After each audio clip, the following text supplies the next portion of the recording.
let me throw a few of the names out here. Google or Alphabet. What's going on with this company? Your read on it. We're also being probably watched at some point now on YouTube, which is owned by Google. So again, my hat's off to the other digital media companies. What do you see when you see Google? What I see when I see Google is a company that got so big that they became a holding company.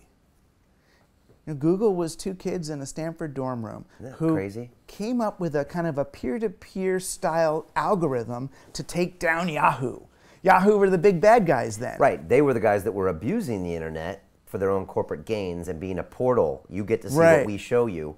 Google was really about the people, and a bottom-up collection of all that. And now that you know that company, I mean, on the one hand, you know, and I called the book "Throwing Rocks at the Google Bus," not because I think people should, but because the image, the real image of people in Oakland and San Francisco lying down in front of Google buses or throwing rocks at them because they understand that this company is hurting the real world that we live in. You know, so San Francisco rents went up, people couldn't live there anymore, and now the company was using public bus stops to transport its employees back and forth on these buses. It felt to people like the alien mothership had come down and, you know, they're being shipped back and forth on these transports while their own town becomes unaffordable and they have to leave. So the good guys, at least to the people in the real world, felt like and were becoming, you know, the bad guys. But what I really see is a company that got too big, that got unmanageable, that got to the point where, okay, I realize now what we are, we're a bank. So Google is now a company that buys and sells technology companies to make money rather than innovating itself. That's what I see. And that was the creation of Alphabet. I actually saw Eric Schmidt speak on stage about a year ago. I was actually interviewing someone on stage and he came on and I had to remind myself he works for Alphabet now, not Google. And I don't think people even understand the difference.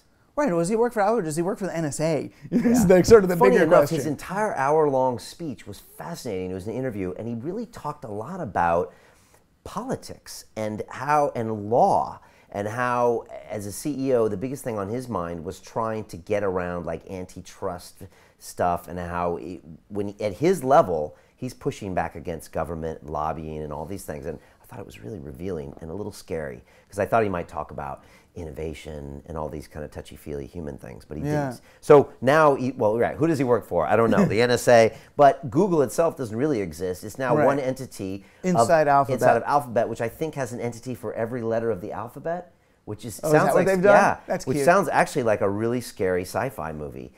Because A for this, and B is for this, and this is for this, and X is for their division with all the weird stuff, and G is actually Google. That's why they call it Alphabet. And I think each one has a division. And you're saying now they don't create things, they buy and sell technology like Goldman Sachs. Are you taking a little too far here, Douglas, or is that really fair, that analogy? I think it's fair when you become a holding company.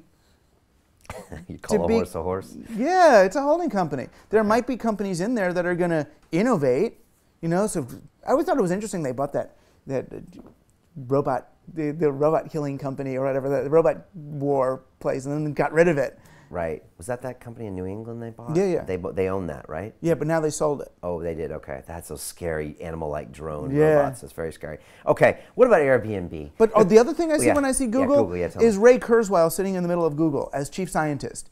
And Ray Kurzweil is a singularitarian. Ray Kurzweil is a guy who really believes that humans will be and should be replaced by computers, that we're going to upload to silicon, that we are just one step in information's evolution towards greater states of complexity, and we should surrender, pass the torch on to silicon. That what they're building, Google is building the AI of the future. They're building a home for Kurzweil's brain. Okay. You know, and so when I see that and I realize what's wrong with that?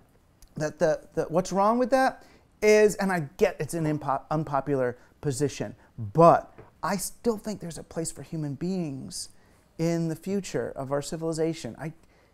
I do. I think human beings are more complicated than the algorithmic representations of us. I think that there's aspects of humans that haven't yet been successfully modeled. Continue watching this fascinating conversation for free by clicking on the link below to visit our website, learn from the best minds in the world, and connect with a community of passionate people building the best versions of themselves. Just click on the link below, and I'll see you on the inside.